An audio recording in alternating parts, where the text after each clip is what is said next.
বন্ধুরে আমার, কিয়ামতের ময়দান কেমন কঠিন ময়দান।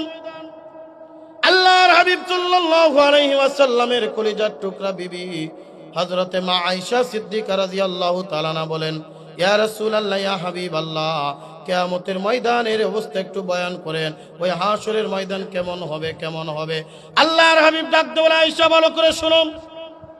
হযরত ইসরাফিল আলাইহিস সালাতু ওয়াস সালাম যখন সিংহায় ফুৎকার দিবে, হযরত ইসরাফিল আলাইহিস সালাম যখন চূড়ান্ত সিংহায় ফুৎকার দিবে, মানুষ যে যেখানে ছিল সেখান থেকে পাগলের মতো উলঙ্গ হইয়া, উরিয়ান উলঙ্গ হইয়া কিয়ামতের ময়দানের দিকে, ওই কিয়ামতের ময়দান আরশে আজিমের দিকে দৌড়াইতে থাকবে, দৌড়াইতে থাকবে।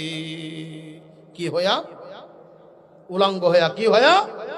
উরিয়ান উলঙ্গ হইয়া কিয়ামতের ময়দানের দিকে দৌড়াইতে থাকবে। এ বন্ধু, গভীর মনোযোগ।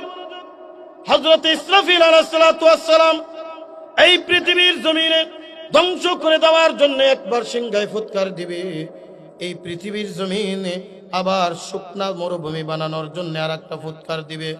আল্লাহ পাক রব্বুল আলামিন চূড়ান্ত সিংহায় ফুৎকার দেওয়াবেন তৃতীয়বার যখন সিংহায় ফুৎকার দিবে, আল্লাহর হাবিব বলেন, সর্বপ্রথম যখন সিংহায় ফুৎকার দিবে, এই পুরা পৃথিবীর যত কিছু আছে, পাহাড় পর্বত বিল্ডিং অট্টালিকা সব কিছু ধূলিসাৎ হয়ে যাবে, সব কিছু ধূলিসাৎ হয়ে মাটির সাথে মিশে যাবে।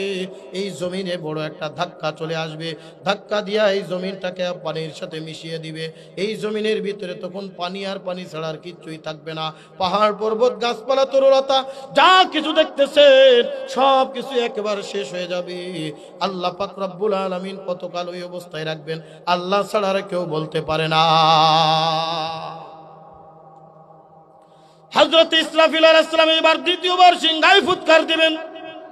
আল্লাহর হাবিব বলেন, আল্লাহ পাক রব্বুল আলামিন হযরত ইসরাফিলকে জীবিত করবেন। জীবিত করার পরে ডাকতে বলবেন, ইসরাফিল, আমি আর তুমি ছাড়াই পৃথিবীর জমিনে, এই আসমানের মধ্যে, আসমানের উপরে আর কেউ নাই। তুমি এইবার একটা সিংহায় ফুৎকার দাও। সিংহায় ফুৎকার দেওয়ার সাথে সাথেই পৃথিবীর জমিন যেটা আছে, এই জমিনের উপরে যেটা পানি ছিল, এই পানিটা শুকিয়ে একেবারে পুরো জমিনটা তামার মতো হয়ে যাবে। পুরা পৃথিবী একেবারে তামা, কোনো গাছপালা তরুলতা পাহাড় পর্বত কিছু নাই। কিয়ামতের ময়দানের জন্য এই মাঠকে প্রস্তুত করে ফেলা হয়ে যাবে। আল্লাহ পাক রব্বুল আলামিন এইবার ডাকতে বলবেন, ইসরাফিল, তৃতীয়বার চূড়ান্ত সিংহায় ফুৎকার মারো।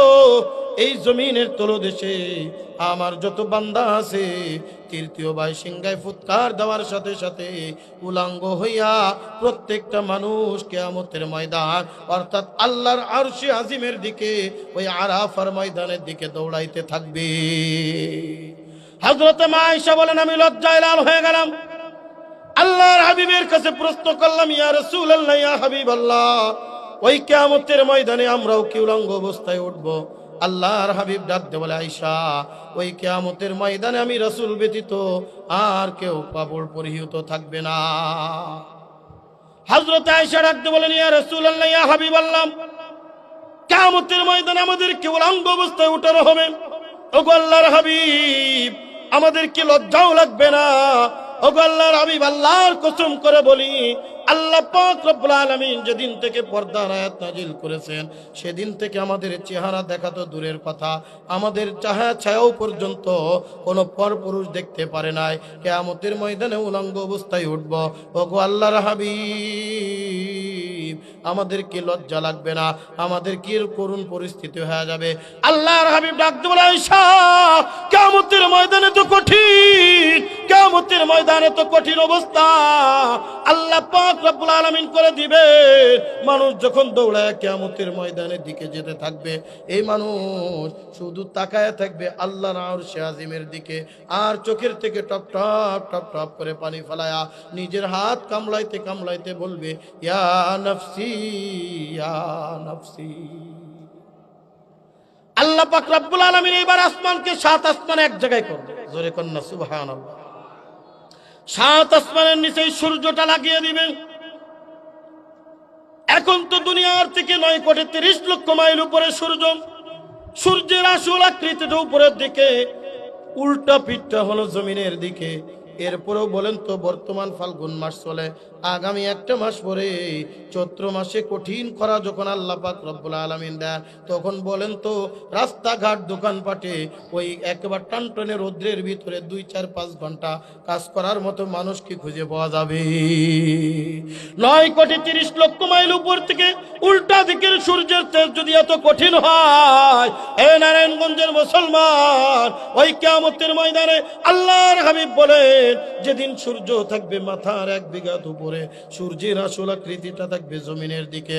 আল্লাহর হাবিব একটা উদাহরণ দিয়েছেন, চুলার উপরে একটা পাতিল রাখলেন, পাতিলের উপরে পাতিলের ভিতরে পানি দিলেন, চুলার ভিতরে আগুন ধরিয়ে দিলে কিছুক্ষণ পরে যেমন পাতিলটা টকবক টকবক করে ফুটতে থাকে, কিয়ামতের ময়দানে যখন একজন বান্দা চলে যাবে, আল্লাহ পাক রব্বুল আলামিন সূর্যকে ডাকতে বলবে, সূর্য তোর আসল এইবার কিসটা জমিনের দিকে ঢেলে দে। কিয়ামতের ময়দানে 1 সেকেন্ডের ভিতরে প্রত্যেকটা মানুষের মাথার উপরের পর্দাটা টাস করে ফেটে যাবে।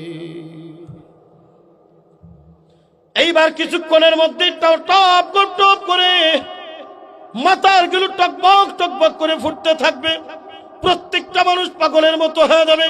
3000 বছর প্রজ্বলিত জাহান্নামের আগুন কিয়ামতের ময়দানের দিকে ধেয়ে চলে আসতে থাকবে। আল্লাহর হাবিব ডাকতে বলেন, ওগো আয়েশা, ওই জাহান্নামের আগুন 3000 বছর পর্যন্ত প্রজ্বলিত জাহান্নামের আগুন, ওই জাহান্নামের আগুন 70,000 শিকলি দিয়ে আল্লাহ পাক বেঁধে রাখবেন। প্রত্যেকটা শিকলির আগায় 70,000 ফেরেশতা ধরে রাখবে, কিন্তু জাহান্নামের আগুনকে টেনে ধরে রাখতে পারবে না। গরিব গরিব আওয়াজ দেয়া কিয়ামতের ময়দানের দিকে দৌড়ায়া চলে আসতে থাকবে, প্রত্যেকটা মানুষ পাগলের মতো হয়ে যাবে। আল্লাহর হাবিব বলেন, ওই কিয়ামতের ময়দানে এই মানব জাতি এবার দৌড়ায় চলে যাবে বাবা নবী আদম আলাইহিস সালাতু ওয়াস সালামের কাছে। আদম নবীকে ডাকতে বলবে, নবী আদম, আপনি তো আমাদের আদি পিতা, আল্লাহ পাক রব্বুল আলামিন আপনাকে নিজ কুদরতি হাতের দ্বারা বানিয়েছেন। ওগো আল্লাহর নবী, ওগো আমাদের আদি পিতা, ওগো আমাদের আব্বা জান, দুনিয়ার জমিনের ভিতরে সন্তান যদি বিপদে পড়ে যায়, দুনিয়ার কোনো মানুষ আগিয়ে না আসুক, বাবা যদি বেঁচে থাকে বাবা সামনে আগাবে কিনা? বলেন আগাবে কিনা? বাবার সাথে যত শত্রুতা থাকুক, যদি শোনে বিপদে পড়ে গেছে সন্তান, সমস্ত শত্রুতা ভুলে গিয়ে বাবা বিপদে সন্তানের সাহায্যের জন্য আগায় আসে। আল্লাহ পাক রব্বুল আলামিনের এই বান্দারা কিয়ামতের ময়দানে দৌড়ায় চলে যাবে, হে নবী আদম, আপনি তো আমাদের আদি পিতা, আল্লাহ পাক রব্বুল আলামিন আপনাকে নিজ কুদরতি হাতের দ্বারা বানিয়েছে। আগো আল্লাহর নবী, আল্লাহ পাক রব্বুল আলামিন আপনাকে এত সম্মান দিয়েছেন, আজকে আপনি আমাদের জন্য একটু সুপারিশ করেন। আল্লাহ পাক জান্নাত দিক জাহান্নাম দিক যে কোনো একটা অবস্থা করে দিক, এই কিয়ামতের কঠিন মুসিবত আমরা সহ্য করতে পারতেছি না। ওই দিন বাবা আদম আলাইহিস সালাম বলবেন, না না, আল্লাহর সাথে কথা বলার ক্ষমতা আমার নাই। এ বান্দা গভীর মনোযোগ, এ নারায়ণগঞ্জের যুবক, এ আমার মুরব্বী বাবা জিরা রে, এ পর্দার অন্তরালের মাগো, ওই কিয়ামতের ময়দানে এইবার সমস্ত মানুষ দৌড়ে চলে যাবে হযরত নূহ আলাইহিস সালামের কাছে। নূহ আলাইহিস সালাতু ওয়াস সালাম একই উত্তর দিবে, সমস্ত নবীদের কাছে ঘোরাঘুরি করতে থাকবে। অনেক লম্বা চওড়া হাদিস। আল্লাহর হাবিব বলেন, সমস্ত নবীদের কাছে ঘুরতে ঘুরতে ঘুরতে ঘুরতে হযরতে মূসা কালিমুল্লাহ আলাইহিস সালাতু ওয়াস সালামের কাছে সর্বশেষ যাওয়ার পরে মূসা কালিমুল্লাহ ডাকতে বলবে, আমি তো আল্লাহর সাথে আজকে কথা বলতে পারবো না, তবে আমি এমন একজনের খবর দিতে পারি যিনি আজকে আল্লাহর সাথে কথা বলতে পারে। জোরে কন্যা সুবহানাল্লাহ। হযরত মূসা কালিমুল্লাহ আলাইহিস সালাতু ওয়াস সালাম আল্লাহর হাবিবের সংবাদ দেয়া দিবেন, প্রত্যেকটা মানুষ আল্লাহর হাবিবের কাছে দৌড়ায় চলে আসবে। আল্লাহর হাবিব সেদিন কিয়ামতের ময়দানে আল্লাহ পাকের আরশে আজিমের গোড়ায়, খুঁটির গোড়ায় সিজদারত অবস্থায় পড়ে যাবে, ইয়া হাবলি উম্মতি, ইয়া হাবলি উম্মতি, আল্লাহ আমার উম্মতদেরকে বাঁচান, কিয়ামতের কঠিন মুসিবত থেকে বাঁচান। হে বন্ধু মুসলমান, ওই কিয়ামতের ময়দানে আমার হাবিবের কথা শুনে আল্লাহ পাক রব্বুল আলামিন ডাকতে বলবে, হাবিবুল্লাহ মাথা উঠান, মাথা উঠান, আমি আজকে হিসাব নিকাশ শুরু করলাম। সর্বপ্রথম আল্লাহ পাক রব্বুল আলামিন কিয়ামতের ময়দানে আলেমদেরকে হিসাব নেবে। কাদেরকে? কাদেরকে? সবাই বলেন কাদেরকে? আলেমদেরকে, হাফেজে কোরআনদেরকে, যারা ইলম অনুযায়ী, যারা কোরআন অনুযায়ী, যারা দ্বীন অনুযায়ী নিজের জিন্দেগি পরিচালিত করেছেন। আল্লাহ পাক রব্বুল আলামিন হিসাব নিয়ে ডাকতে বলবে, যা, তুই তো দুনিয়ার জমিনের ভিতরে আলেম ছিলি, তুই দুনিয়ার জমিনের ভিতরে কোরআন পড়েছিলি, কোরআন অনুযায়ী নিজের জিন্দেগি যাপন করেছিলি। এ আমার বান্দা, যা, ওই যা দেখ 6666টা আয়াত, মতান্তরের যতটা আয়াত কোরআনুল কারীমের ভিতরে আছে, প্রত্যেকটা আয়াত সম পরিমাণ আমি জান্নাতের ভিতরে তোর জন্য বালাখানা বিল্ডিং তৈরি করে রেখেছি। একটা আয়াত তেলাওয়াত করবি আর একটা তলার ভিতরে তুই উঠে যাবি। আজকে দুনিয়ার সমাজের ভিতরে একজন হাফেজের ওই 5তলা 10তলা বিল্ডিং না থাকতে পারে। এ হাফেজে কোরআন, এ আলেম, আল্লাহ পাক রব্বুল আলামিন ওই কিয়ামতের ময়দানে কোরআনুল কারীমের ভিতরে যতটা আয়াত আছে, আল্লাহ পাক রব্বুল আলামিন প্রত্যেকটা আয়াত সম্বলিত একটি তালা, প্রত্যেকটা আয়াতের উপরে একটি তালা আল্লাহ পাক রব্বুল আলামিন দিয়ে দিবে। যে কয়টা আয়াত ওই বান্দার মুখস্থ থাকবে, আয়াত তেলাওয়াত করবে আর ওই একটা তালার জান্নাতে উঠে যাবে। আল্লাহর হাবিব বলেন, সর্বপ্রথম একজন হাফেজে কোরআনকে ডাক দিবে, এদিকে আয়। সুবহানাল্লাহ কন্না। এ বান্দা, দুনিয়ার মধ্যে আমার কোরআন পড়েছিলি, কোরআন অনুযায়ী নিজের জিন্দেগি যাপন করেছিলি, আয় আমি তোরে জান্নাতের ভিতরে দিব। আল্লাহর হাবিব বলেন, ওই কিয়ামতের ময়দানে একজন হাফেজে কোরআন ঠাই দাঁড়িয়ে থাকবে, না না না, আল্লাহ আমি জান্নাতে যেতে পারি না, আমি জান্নাতে যাব না, আমার জান্নাতে যাওয়া হবে না। আল্লাহ পাক রব্বুল আলামিন অবাক হয়ে ডাকতে বলবেন, বান্দারে, জান্নাতে যাওয়ার জন্য আজকে মানুষ পাগল, আজকে কেন তুই জান্নাতে যাবি না? ওই বান্দা সেদিন ডাকতে বলবে, আল্লাহ আমি হাফেজে কোরআন হয়েছি, আমি এমনিতেই হইতে পারি নাই, আমার হওয়ার পিছনে কিছু কারণ ছিল, আমার হওয়ার পিছনে একটা মাদ্রাসার অবদান ছিল, আমার হওয়ার পিছনে আমার ভাইয়ের অবদান ছিল, আমার হওয়ার পিছনে একটু আমার পরিবার পরিজনের একটা অবদান ছিল, আছে না নাই? বাবার অবদান ছিল, ভাইয়ের অবদান ছিল, যাদের অবদান ছিল, এ রব্বুল আলামিন আজকে আমি জান্নাতে যাব, আমি আজকে জান্নাতে প্রবেশ করব, আর তারা কিয়ামতের ময়দানে কষ্ট পাবে, না না না, আমি জান্নাতে যেতে পারি না।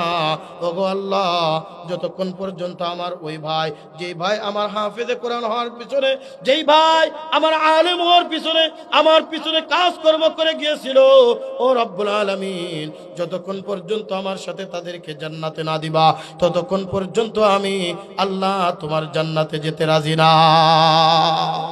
জোরে কন্না সুবহানাল্লাহ।